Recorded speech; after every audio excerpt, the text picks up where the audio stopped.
자, 오늘 말씀의 제목은 이 사람아 너는 어떠하냐? 이 사람아 너는 어떠하냐? 이런 제목으로 하나님 말씀 로마서 강의 5번째 말씀의 은혜를 나누도록 하겠습니다. 우리가 간혹 대낮에 우연히 거울을 보다가 강렬한 햇빛 아래에서 여러분의 얼굴을 보고 깊게 패인 주름이나 이런 김이나 이런 것들 보고 너무 초라하게 정직하게 여러분들 얼굴이 드러났을 때 여러분들 깜짝 놀랄 때가 있잖아요. 그죠? 저만 놀라나요? 내 얼굴에 진실을 마주했을 때 당황하게 되는, 이게 진실을 마주할 때 참 고통스러운 겁니다. 그죠? 우리가 지난주까지 로마서 1장이 딱 그와 같은 거였습니다.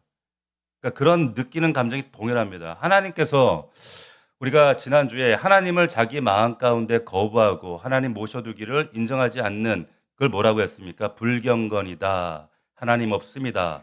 근데 이 불경건을 뿌리로 해서 나타나는 그 열매들이 무엇인가? 다양한 그 불의들, 죄악의 목록들. 얼마나 그 수많은 죄악의 목록들을 우리가 세상 가운데 펼쳐놓고 살아가고 있는가, 양산하게 되었는가, 우리가 지난주에 살펴를 봤습니다. 로마서 우리 1장 24절부터 언급되어지는 성적인 타락부터 해서 그 다음에 또 동성애, 그리고 29절 다시 한번 보시면 1절에 1장 열거되는 수많은 죄의 양상들 있죠. 곧 모든 불의, 추악, 탐욕, 악의, 시기, 살인, 분쟁, 사기, 악독, 비방, 교만 등등등등 이런 입에 다 담을 수 없는 이런 죄악들, 이걸 불이라고 했어요.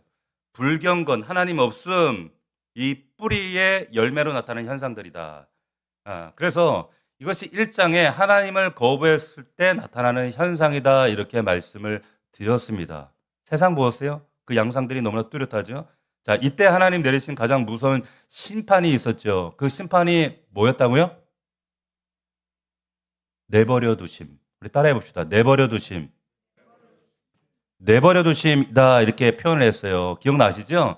우리가 하나님의 진노라 그러면 하늘에서 불이 내려오기 땅이 갈라지고 우리 이런 광경을 상상을 하는데, 근데 성경에서 말하는 하나님의 진노라고 하는 것은 그런 것이 아니라 하나님이 우리 인생에 더 이상 간섭하지 않으시는 겁니다.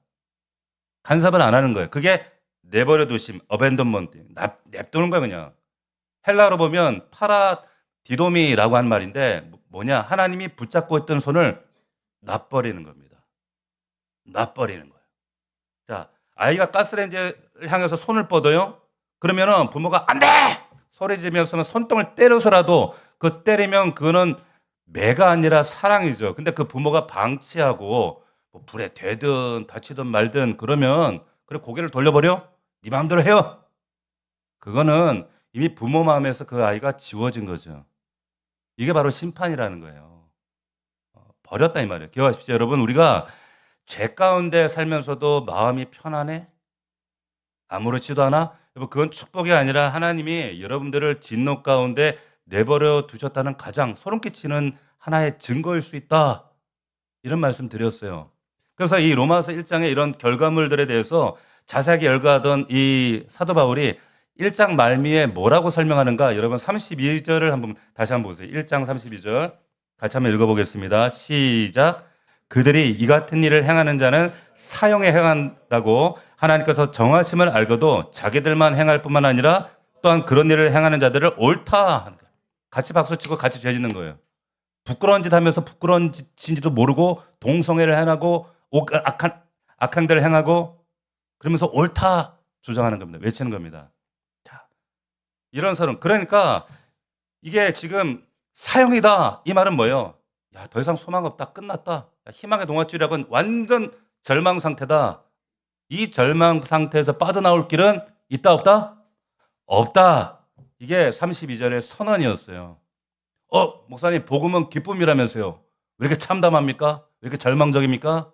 그러면 이유는 왜 이렇게 참담하게 이 바울이 적어내 기술하고 있는가 하면, 이제 그 뒤에 설명하고자 하는 복음의, 십자가의 복음, 이 복음이라고 하는 백신이 그렇기 때문에 우리는 죽었다, 절망이다, 우리 헤어나올 수 없다라고 하는데, 이 강력한 것들을 깨뜨릴 수 있는 유일한 비결이 뭐다? 복음이다라고 하는 거예요. 이걸 강조하기 위해서 그렇다는 겁니다.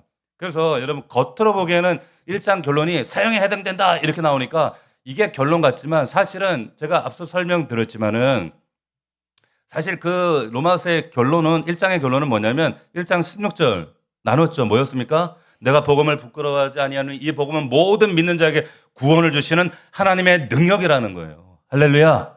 또 17절 복음에는 하나님의 의가 나타나서 믿음으로 믿음에 이르게 하느니 기록된 바 의인은 믿음으로 말미암아 살리라. 아멘. 이게 결론이고 이게 중심이고 이게 바울이 말하고자 하는 핵심이다 이거예요. 이걸 강조하는 거죠. 자, 우리가 같은 맥락으로 오늘 들어가는 2장도 보셔야 됩니다. 자, 그러니까 2장을 보시면 또 다른 양상으로 이제 전개가 되는 걸 볼 수가 있는데 2장 1절을 다시 한번 제가 읽겠습니다. 그러므로 남을 판단하는 사람아 누구를 막론하고 네가 핑계하지 못할 것은 변명하지 못하는 것은 남을 판단하는 것으로 네가 너를 정죄함이니 판단하는 네가 같은 일을 행한다. 자, 1장에 똑같은 짓을 네가 하고 있다 이 얘기를 하고 있어요. 자, 이거 잘 보십시오. 여기에 지금 2장 1절을 자세히 보시면 자, 여기에 보면 이제 가장 중요한 게 있는데 그게 뭐냐면 인칭의 변화가 지금 시작되고 있죠. 여러분 로마서 1장에 여러분들 유심히 보시면은 여기에 사용되는 인칭이 뭐예요? 1장에는 1장 자세히 보세요. 그들이 3인칭 복수가 쓰여진단 말이에요. 맨 마지막 결론 부분도 32절에 마찬가지죠. 거기 보니까 그들이 이렇게 3인칭 복수를 시작하다가 로마서 1장을 마무리하고 정리하는데 그 다음 2장 넘어가서는 인칭이 어떻게 변화가 됐어요. 2장 1절 다시 보십시오. 그러므로 남을 판단하는 사람아 네가 이렇게 얘기한단 말이에요. 인칭이 어떻게 바뀌었습니까? 2인칭 단수 너로 바뀌었단 말이에요. 그러니까 대부분 학자들은 뭐라고 얘기하냐면 로마서 1장은 이방인을 겨냥하고 이방인을 염두에 두고 그 하나님을 거부하고 하나님을 비아냥하고 인정하지 않던 이방인을 겨냥한 것이고 로마서 2장은 하나님을 믿는다라고는 하지만 복음이 없는 종교인들, 유대인들 그들을 향해서 쓴 편지다 이렇게 해석을 해요. 맞습니다. 여러분 확장하면 로마서 2장의 이 사람들은 어떤 사람인가? 쉽게 얘기하면 오늘 여기에 나와 있는 저와 여러분들이에요. 그럴 수 있다는 거예요. 그중에서도 나는 모태신앙이다. 난 3대째. 나는 장로다, 권사다, 집사다. 그런데 그 안에 복음이 없는 종교적인 생활은 있는데 신앙생활은 없는 이런 자들을 위해서 하나님 쓰신 것이다. 이렇게 생각하시면 틀리지 않다라고 하는 겁니다. 자, 근데 여러분 로마서 2장 1절을 열면서 근데 저는 이 말씀을 설교 준비하고 묵상하는 가운데 계속 이 부분이 제 심장을 관통하고 제 귓가에서 떠나지 않는 거예요. 그게 뭔가 하면 보세요. 그러므로 이 사람아 보세요. 그러므로 남을 판단하는 사람아 이 사람아 마음속에 계속 이게 저를 향해서 하시는 음성으로 들려지는 거예요. 그러므로 이 사람아 계속 지적을 하시는 겁니다. 그러므로 이 사람아 네가 목사라고 하면서 네가 양을 인도한다 하면서 너희 집안이 목회자 집안이고 어머니도 전도사고 네가 성경을 그렇게 많이 읽었다고 하면서 그런데 그 연약한 성도들 보듬지 못하고 그들을 정죄하고 판단하고 분별한다면서 궁휼한 마음으로 그들을 끌어안지 못하고 그러면 너는 이 1장에 열거되는 이방인들하고 너도 같은 놈이야. 계속 그 소리로 들려지는 거예요. 계속 같은 마음이에요. 계속 그러므로 이 사람아 이걸 여러분도 오해하시면 안 돼요. 예수님이 여러분들에게 아주 막 자상한 목소리로 그러므로 이 사람아 이게 아니에요. 그런 음성이 아니라 그런 뉘앙스가 아니라 그러므로 이 사람아 이거예요. 지금 2장에서 그러므로 이 사람아 정신 차려. 이해가 되세요? 옆 사람 한번 쳐다보세요. 옆 사람 보시면서 환한 얼굴로 그러므로 이 사람아 시작. 그렇게 쌩글쌩글 웃으면 안 된다니까. 그러니까 웃으면서 하시는 게 아니라 단호하고 심각한 표정으로 그러므로 이 사람아 정신 차려 시작. 정신 차려. 옆 사람 보고 하라니까 뭐 누구 뒤통수에다 하고 있어. 보세요. 내가 교회 다닌다 그러고 모태신앙이라고 하면서도 집사다, 권사다, 장로다 하면서도 내가 뭐 새벽기도 다닌다 그러면서도 연약한 성도는 안중기도 없고 관심도 없고 그들이 뭐 그들 향해서 비판만 좋아하고 헐뜯기도 좋아하고 약점 캐기 좋아하고 이 사람아, 이 사람아, 그러므로 이 사람아, 네가 의인같이 너도 일장의 이방인하고 똑같아. 지금 그 이야기를 하는 거예요. 자, 여러분들 좀 더 이 와닿도록 우리말 성경으로 한번 읽어드릴게요. 자, 보세요. 그러므로 남을 판단하는 사람이요, 그대는 변명할 수 없습니다. 그대는 남을 판단하는 그것으로 그대 스스로 정죄하고 있습니다. 남을 판단하는 그대가 똑같은 일들을 행하기 때문입니다. 보세요. 여러분, 우리 여기 말씀에 핑계라고 되어 있지만은 변명할 수 없습니다. 이렇게 되어 있어요. 여기 밑줄을 쫙 꺼보세요. 여러분, 성경에. 변명의 여지가 없다고 시작이 되는 거예요. 근데 이 표현이 왜 중요한가 하면 여러분 로마서 1장 20절에 보면 똑같은 표현이 또 나오기 때문에 그래요. 앞서. 그럼 1장 20절 한번 보시겠어요? 같이 한번 읽어봅시다. 1장 20절 시작. 창세로부터 그의 보이지 아니하는 것들 곧 그의 영원하신 능력과 신성이 그가 만드신 만물에 분명히 보여 알려졌나니 그러므로 그들이 핑계하지 못한다. 그들이 누굽니까? 이방인들이에요. 그러니까 이방들이 이 창조 피조된 만물 보면서 그 안에 하나님의 신성과 능력이 뻔히 있다는 거 알면서도 우리는 하나님 몰랐는데요. 이름 들어보지도 못했는데요. 우리는 몰라서 죄 지었는데요. 그렇게 변명할 수 없다라고 지금 사도 바울이 선포하고 있는 거예요. 우리는 이방인일 때 하나님 모를 때도 우리 양심이 막연하지만 절대자가 있다는 것을 알아요. 세상 만물을 보면서 반드시 절대자가 있다는 걸 우리 영혼이 알아요. 핑계할 수 없다는 겁니다. 근데 이번에 그런 이방인들을 죄인이라고 정죄하던 유대인들이 이방인하고 다를 바가 없는 죄를 짓고 있기 때문에 너희도 변명할 수 없다. 지금 2장에서 그러는 거예요. 왜? 아니 이방인들은 자연 계시를 통해 간접적으로 하나님의 음성을 듣지만 너희들은 명시적인 직접 계시 성경을 받았잖아. 더군다나 아브라함과 사무엘, 다윗 같은 이런 위대한 믿음의 선배들을 통해서 다 증거받았는데 너희는 빼도 박도 못해. 더할 나위 없는 상태 그럼에도 불구하고 빠져있기 때문에 너희들 핑계댈 수 없어. 변명할 여지가 없어. 라고 얘기를 하고 있는 겁니다.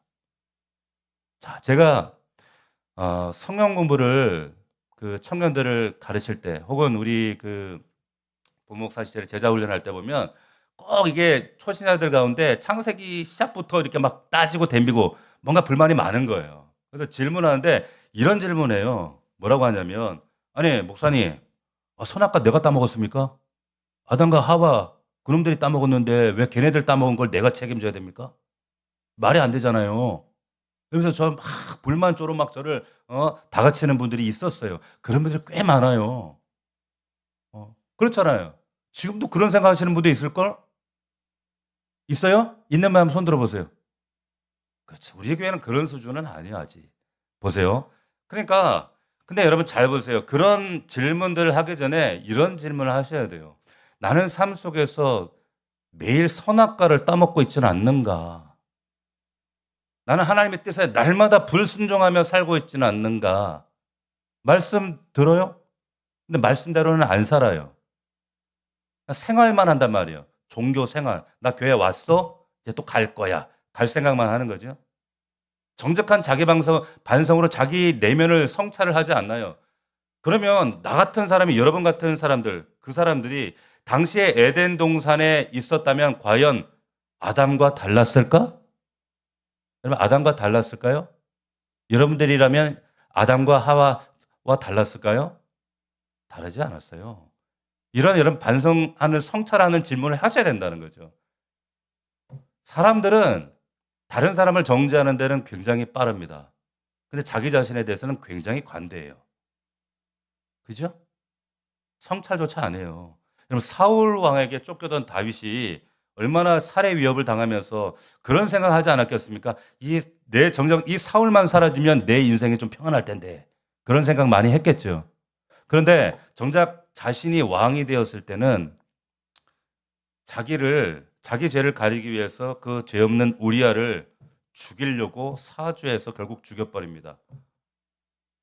그러니까 타인의 죄는 민감한데 자신의 죄는 둔감한 게 인간이더라는 거예요. 어. 이게 인간입니다. 여러분 로마서 한번 12장 우리가 나눌 말씀인데 로마서 12장 한번 17절 한번 보시겠어요? 로마서 12장 17절 한번 넘어가 봅시다. 이 말씀이 같은 맥락에서 한번 보세요. 로마서 12장 7절입니다. 한번 같이 읽어봅시다. 시작. 아무에게도 악을 악으로 갚지 말고 모든 사람 앞에서 선한 일을 도모하라. 이 무슨 말이냐면 왜 악을 악으로 갚지 말라는 거예요? 왜? 저 사람 악인인데 이렇게 판단하고 분노하고 복수하고 싶을 때 나도 막 악한 말을 쏟아놓고 싶은데 근데 내 안에서 이런 악은 분별하지 못한다 그 말이에요. 그러니까 누군가를 악인이라고 정죄하고 판단하고 막 공격하고 그럴 때 나도 악인이 된다는 걸 아셔야 된다 그 말입니다. 남의 여러분 허물을 지적할 때 우리는 묘한 우월감을 느낍니다. 착각에 빠져요. 카페 앉아서 누구를 그냥 뒷담화에 그 도마 위에 올려놓고 막 난도질하고 가루로 만들고 씹어놓을 때 아유 그 권사 있잖아 그거 그 권사님 그 기도 많이 한다면서 그 애들이 왜 그래? 자식들은 왜 그래? 그 집사님 성격이 그 이상해요 그거. 그러면서 막 비난의 말들을 여러분들이 쏟아놓을 때 그때 바울이 경고하는 겁니다. 네가 비판하는 그 일을 네가 똑같이 하고 있다. 말씀하고 있는 거예요. 이걸 심리학에서 뭐라고 하냐면 이걸 투사라고 해요. 투사. 무슨 말이냐면 내 안에 더러운 죄를 직면하기가 두려우니까 그래서 타인의 허물을 그 현미경으로 들여다보면서 비난함으로써 나는 저 사람보다 낫지라고 하는 이 가짜 평안을 느끼는 거예요. 나는 저 인간보다 저 남편보다 저 예편네보단 내가 낫지. 우월감. 그래서 여러분 복음이 죽어 있는 사람들이 있어요. 종교 생활 하시는 분들. 이 사람들 안에 복음이 죽어 있는 사람들에게 나타나는 특징이 뭔지 아세요? 자신의 약점에 대해서는 굉장히 둔감한데 남에게는 굉장히 막 민감하게 반응을 해요. 아주 날카롭게. 왜 근데 그런 특징이 나타나는가? 왜 그렇게 자기에 대해서는 이렇게 둔감한가?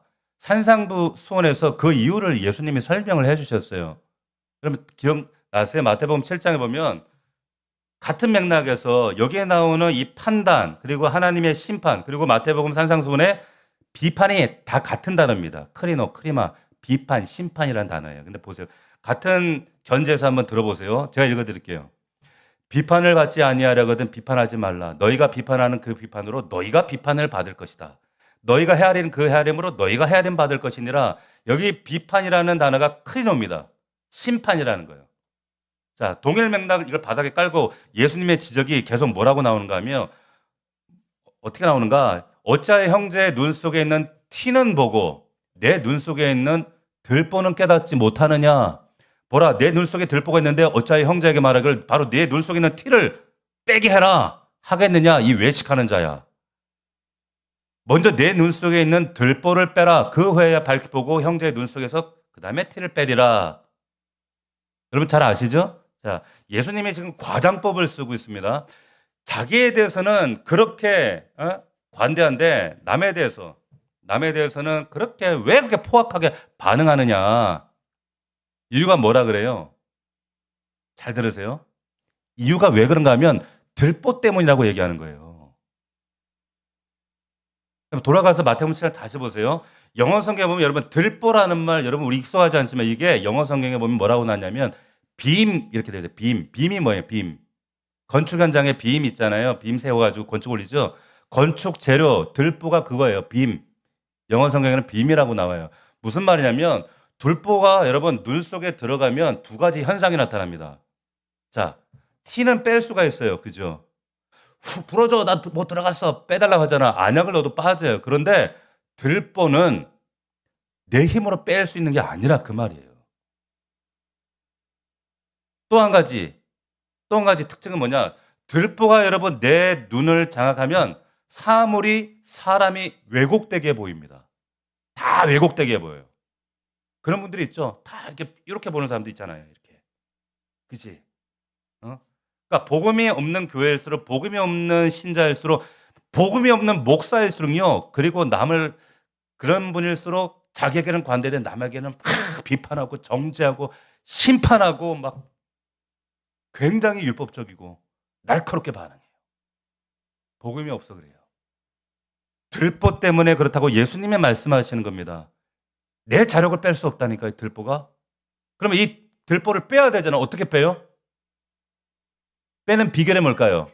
잘 들어서 가르쳐 드릴게요. 그게 복음의 능력이에요. 복음으로만 이 들보가 빠집니다. 자, 제가 목회를 하면서 제가 절실하게 느끼고 깨닫고 더 절감하는 게 뭐냐? 사람들은 자기를 몰라요. 자신을 몰라요. 들보로 자기를 왜곡하고 있기 때문에. 지금 제가 저를 모르니까 저도 여러분들 설교하고 있는 거예요. 잘 모르니까. 제가 저를 알면 낯뜨거워서 제가 설교 못 해요. 응. 저도 그냥 정말 하나님 앞에 그냥 하나님 저는 감춰 달라고. 여기 강단에 서기 전에 항상 그 기도예요. 하나님 저는 감춰 주시고 주의 권세와 능력만이 엑소시아와 두나미스만 나타나게 해 달라고. 주의 성령만 나타나시게 해 달라고. 그 성령의 나타남만 구하고 나오는 거예요. 자, 중요한 건 말씀드렸던 것처럼 들보는 빼낼 수 있는 게 아니에요, 우리 힘으로. 어떻게 빼야 되는가? 자, 잘 들으세요. 그 복음의 능력인데 제 경험을 말씀드릴게요. 여러분 이사야 6장에 보면 이런 말씀이 있어요. 우리 한번 찾아봅시다. 이사야 6장. 이 말씀 중요하기 때문에 이 말씀 가지고 제가 여러분들에게 유튜브에 말씀을 전했던 한 3년 전인가 전했어요. 이사야 6장 5절입니다. 이 들보가 어떻게 빠지는가 잘 보세요. 1046면에 있죠. 아니다.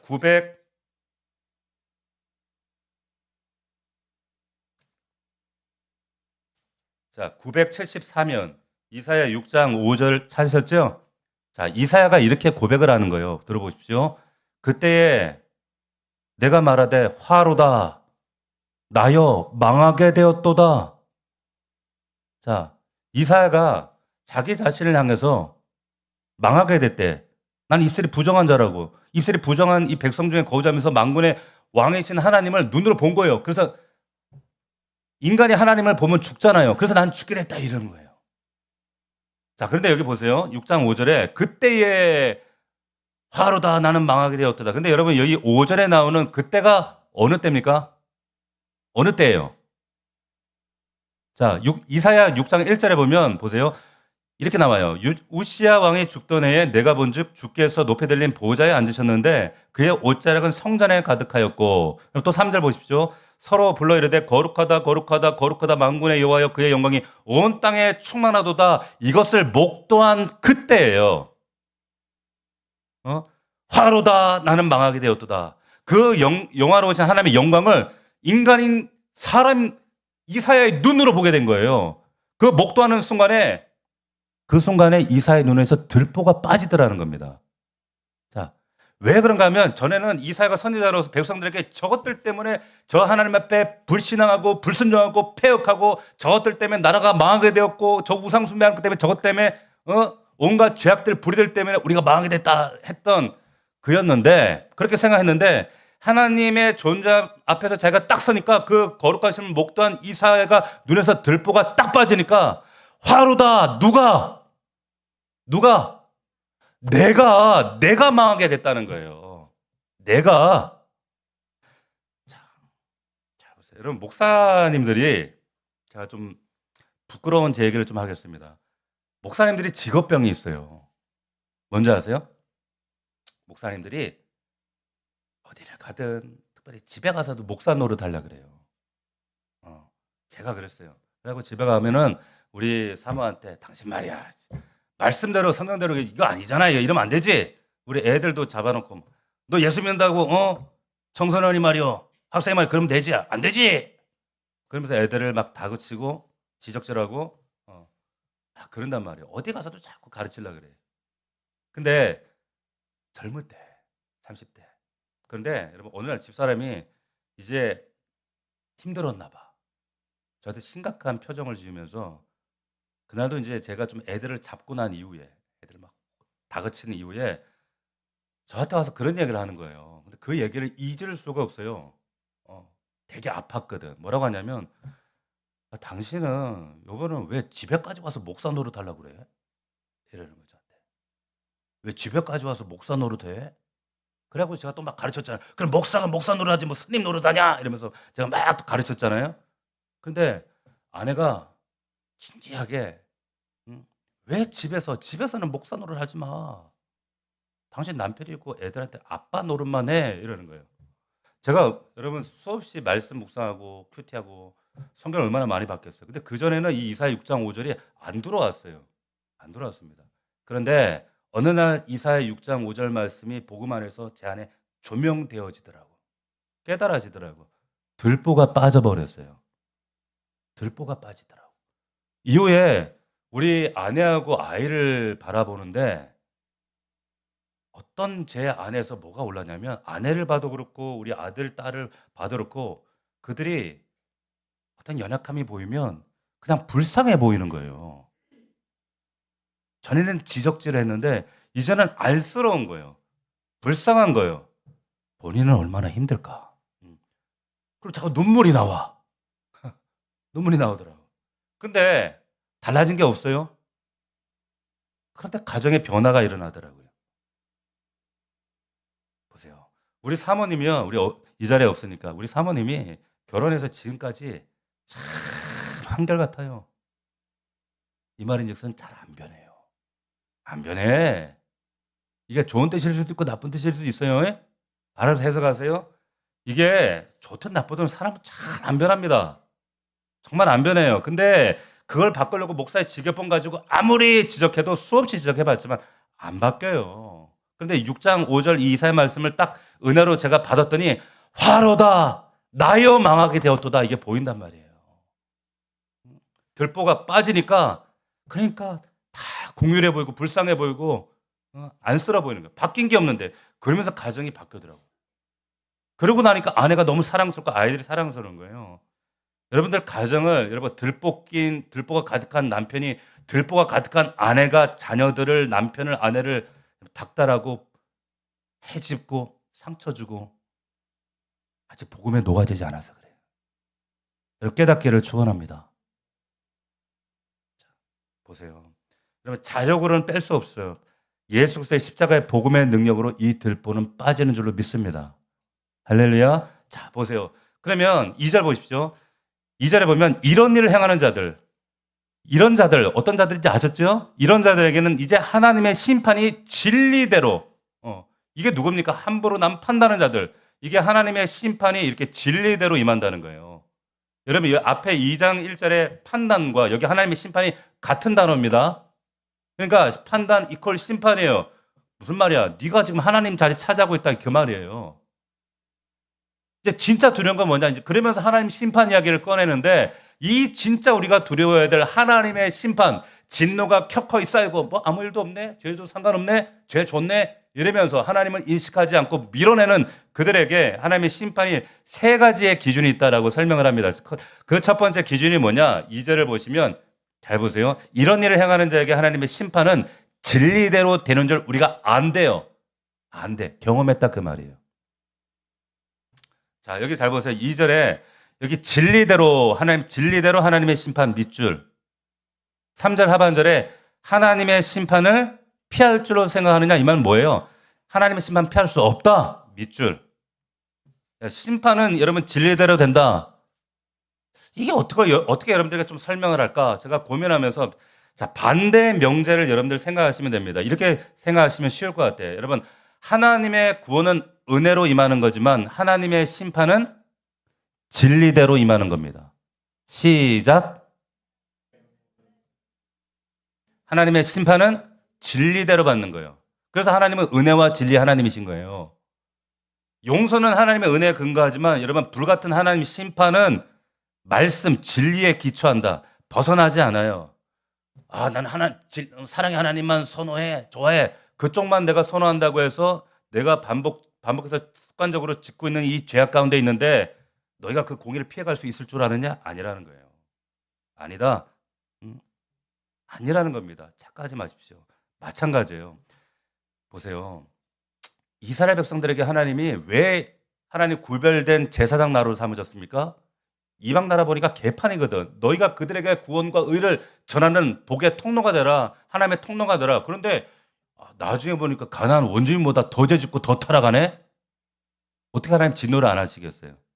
경찰한테 치안 맡겼더니 경찰들이 사람들 막 유린하고 돈 뺏고 의사 때 의사 그 면허 줬더니 막 가짜 불법 시술하고 사람 죽이고 그럼 옷 벗어야 되잖아요. 마찬가지 교회를 왜 세웠는가? 여러분들을 왜 세웠는가? 세상의 빛과 소금 역할을 감당하라고 했더니 짠맛도 다 사라지고 빛도 안 나고 세상을 오히려 더 어지럽게 한다면 너희가 심판을 피해갈 줄로 생각하느냐? 착각하지 말라. 절대 그럴 수 없다는 거예요. 당시 유대인들은 그런 생각을 했거든요. 우리가 하나님 심판이 우리 선민은 당연히 피해가지. 그리고 그런 말씀을 자기 편의대로 다 합리화시켜 버렸어요. 예를 들면 보세요. 마가복음은 이런 게 나옵니다. 내가 부모님께 드리려고 했던 것을 하나님께 예물로 드렸다. 이게 고르반이에요. 고르반. 우리 부모님을 줘야 되는데 하나님 들어서 나 부모님 섬길 게 없어. 이렇게 교묘하게 부모 공양을 안 해. 말씀을 합리화시키는 거지. 가짜라는 거죠. 자, 보시면 바리새인들이 예수님 찾아와서 모세는 아내에게 이혼 증서 써주고 갖다 버리라고 했다. 맞지 않느냐? 이혼을 합리화시키고 뭐예요? 하나님 허락하시는 그 사랑, 화합을 깨뜨려 버리는 거예요. 자기의 책임을 회피하는 겁니다. 성경 말씀이 뭐라고? 눈에 보이지 않는 하나님을 당신이 네가 진짜 사랑한다면 보이는 네 가족, 네 옆에 있는 사람을 어떻게 버릴 수가 있어? 여러분, 여러분들이 직장에서 예를 들어서 이런 경우가 있어요. 교회에 어떤 뭐 중요한 예배가 있다, 행사가 있다, 뭐 저녁에. 예. 그런데 이제 일찍 나오려고 하니까 내가 지금 해야 될 일을 다 못했어. 그래가지고 이 일을 다른 사람한테 떠맡기고 자기는 어떻게 그 교회라는 도피처로 나오면서 나는 신앙을 위해서 나 이런 선택을 했다. 이러면 이건 합당하지 않다 그 말이에요. 그러니까 직장 상사나 여러분 성경에 보면은 세상 사람들도 주님을 섬기듯이 너희가 섬겨야 된다. 예수님 섬기듯이 다윗도 자기의 원수였던 사울을 주님처럼 섬겼어요. 느헤미야, 다니엘, 에스더도 이방 군주를 하나님처럼 섬겼다고요. 그러니까 진리대로 하나님은 우리들의 삶을 보고 계세요. 정직하게 보고 계십니다. 하나님의 그 심판 기준 두 번째. 그럼 5절 한번 보시겠어요? 5절 한번 읽어보겠습니다. 시작. 다만 내 고집과 회개하지 아니하는 마음을 따라 진노의 날 하나님의 의로운 심판이 나타난대요. 잘 보세요. 고집과 회개하지 않는 마음. 죄 지어도 사고 안 나니까 하나님 대충 넘어가 주시는가 보다. 착각하며 죄를 반복합니다. 마치 하나님의 자비라는 대출금을 받아서 죄 짓는데 탕진하는 것과 똑같다는 거예요. 보세요. 여러분 자녀들의 부모를 이렇게 오해한다고 생각해 보세요. 부모가 공부해 학생인데 공부해야지 왜 맨날 핸드폰만 해요? 방 좀 정리해. 집에 일찍 좀 들어와. 그래서 말 안 들어. 아무리 말해도 말 안 들어. 그러니까 여러 번 얘기했으니까 이제 어떻게 해요? 놔둔단 말이에요. 놔두면 왜? 기다려주는 거예요. 기다려주는데 그럼 자녀들은 이런 생각을 할 수 있겠죠? 엄마 아빠가 더 이상 잔소리 안 하는 거 보니까 이제 안 해도 되는구나. 맞아요? 근데 유대인들이나 여러분들이 그럴 수 있다라고 하는 거예요. 유대인들은 내가 선민인데 내가 이런 종교 생활을 하고 있는데 나 11조도 하는데 내가 이방인들하고는 비교할 수 없지. 난 잘 살고 있지. 그러면 5절에 보면 보세요. 네 고집과 회개하지 아니하는 마음. 고집. 무슨 말이냐면 하나님 말씀 앞에 겸손하게 반응하지 않는 아집을 말해요. 반응하지 않는다는 거예요. 무슨 말씀, 무슨 설교, 무슨 수많은 시간 켜켜이 쌓아온 주님의 음성이 주의 정을 통하여 성경을 통하여 환경을 통하여 끊임없이 네 가슴을 두드리는데도 고집하는 거예요. 반응하지 않는. 다른 말로 하면 이거 믿음의 태도라고 그랬죠. 그게 바로 우리들이 될 수 있다라고 하는 겁니다. 그럼 뭐라고 합니까? 하나님의 심판이 그 심판의 날 진노를 너희가 켜켜이 쌓고 있는 것이다라고 지금 5절에서 말씀하고 있는 겁니다. 보세요. 예수님이 그 유대인들이 착각하고 있는 유대인을 향해서 뭐라고 하시는 거예요? 착각하지 마. 너희들 그렇게 자부하고 있는 너희들 천국에 들어가지 못해. 오히려 바깥 어두운 데 쫓겨나서 슬피며 이를 갈 거야. 여러분 교회 다닌다고 구원받습니까? 아니에요. 여러분, 더 넘치는 교회 있다고 제가 구원 보장 못합니다. 누구의 믿음 따라가면 뭐 우리 아버지 믿음, 우리 엄마 믿음 그거라고 해서 그 믿음이 자녀에게도 보장되지 않아요? 신앙이라고 여러분 구원 보장되지 않습니다. 여러분, 예수님이 회개하라 천국이 가까웠다, 이거 누구에게 하신 말씀이에요? 이방인들입니까? 유대인들입니까? 이방인이에요? 유대인이에요? 유대인들입니다. 여러분 오해하지 마세요. 불신자들에게 하신 말씀이 아니라는 거예요. 저와 여러분들에게 하신 말씀. 우리 성경 많이 읽었어요. 봉사해요. 헌금도 하고 봉사도 하고 헌신도 합니다. 그런데 보세요. 그때 아무런 변화가 없어요. 믿음에 반응하지 않아요. 말씀에 반응하지 않고 순종하지 않아요. 구원받은 게 교회 나온 지가 20, 30년 지났음에도 불구하고 은혜를 생각하면 정상적이라면 이 감당할 수 없는, 이해할 수 없는 이 놀라운 은혜 앞에 감격과 눈물과 우리의 신앙의 고백에 터져나와야 그게 신앙인데, 그게 없더라면 여러분 죄송합니다. 여러분 나중에 천국 문 앞에 그 하나님 문 앞에 섰을 때에 굉장히 당황스러운 상황이 여러분 앞에 펼쳐질 수도 있습니다. 여러분, 사도 바울이 지금 1장 2장에 걸쳐서 진노, 심판 이런 얘기를 왜 이렇게 길게까지 얘기를 하는가? 그것도 편지 서두에 회개하고 돌이키라는 거예요. 할렐루야. 세 번째, 심판의 기준 6절 보겠습니다. 같이 읽겠습니다. 시작. 하나님께서 각 사람에게 행한 대로 보응하시되. 이신칭이 아닙니까? 행위대로 갚아주신다. 이거 다르지 않습니까? 자, 여기 보세요. 행한 대로 갚으십니다. 보응하신다, 갚아주신다, 그런 말이에요. 무슨 말이냐면 이거는 믿음의 열매를 내라, 그 뜻이에요. 하나님 은혜에 네가 어떻게 반응했느냐, 행위 구원론이 아닙니다. 믿음의 열매를 요구하시는 거예요. 천국은 여러분 하나님이 숫자 채우려고 만든 게 아니에요. 입장객 받는 곳이 아닙니다. 교인 받는 곳이 아니에요. 하나님이 자녀들이 들어가는 곳이 천국인 줄로 믿습니다.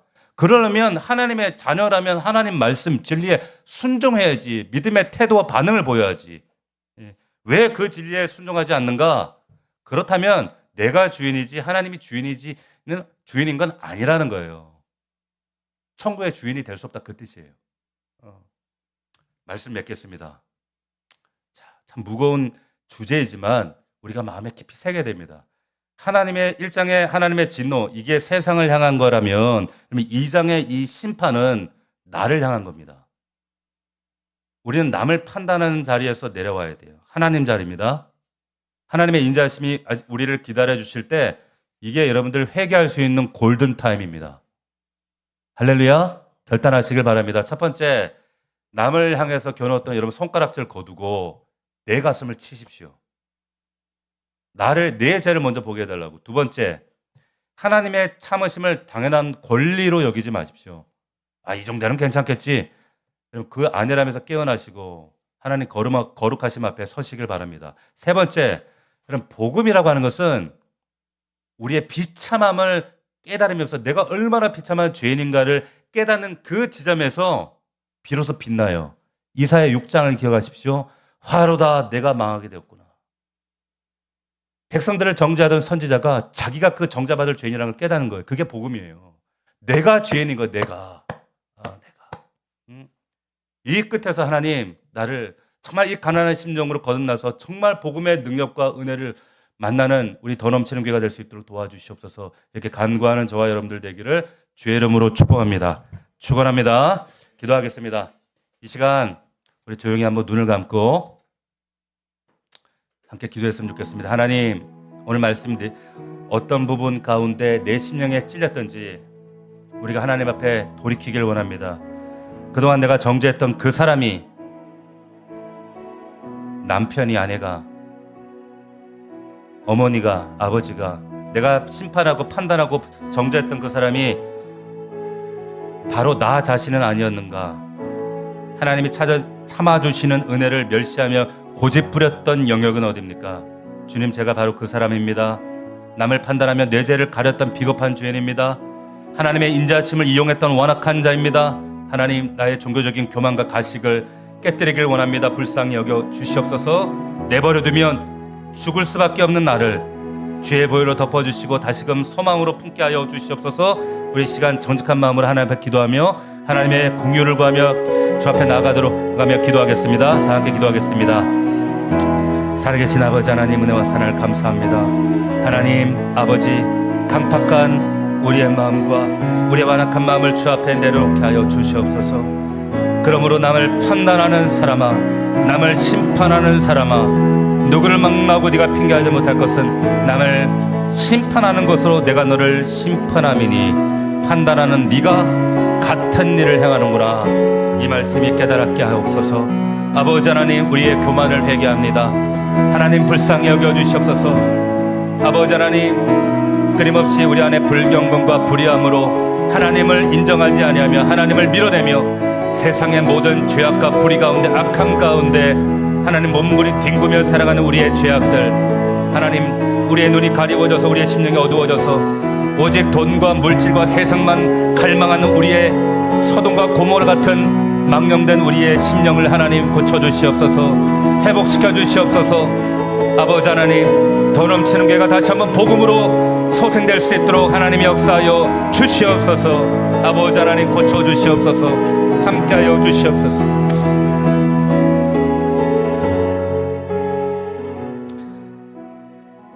은혜로우신 아버지 하나님, 오늘 우리 더 넘치는 게 모든 성도들 주의 심판에, 공의로우신 그 심판의 거울 앞에 서게 하심을 감사합니다. 남의 눈 속에 있는 티끌을 예리하게 보면서도 정작 내 눈 속에 있는 들보를 보지 못하는 우리의 영적인 맹목을 하나님 회개하기를 원합니다. 하나님 복음으로 이 들보가 빠지게 하시고, 하나님께서 내 인생을 향하여 참으시는 그 은혜를, 자비하심을 기회로 삼아 더 대담하게 죄 짓고 살았던 우리의 고집을 꺾어주시고, 이제는 하나님의 그 인자하심 앞에 눈물로 반응하는, 그 진리 앞에, 말씀 앞에 하나님 돌이키는 우리 가난한 심령들 될 수 있도록 역사하여 주시옵소서. 껍데기뿐인 종교인이 아니라 우리의 삶의 자리에서 진실과 사랑으로 믿음의 열매를 얻는 우리 참된 믿음의 종들 될 수 있도록 인도하여 주시옵소서. 우리를 이 흉악한 모든 정죄 가운데 건져내어 주신, 그리고 생명의 길로 인도하신 예수 그리스도의 이름으로 기도하옵나이다. 아멘.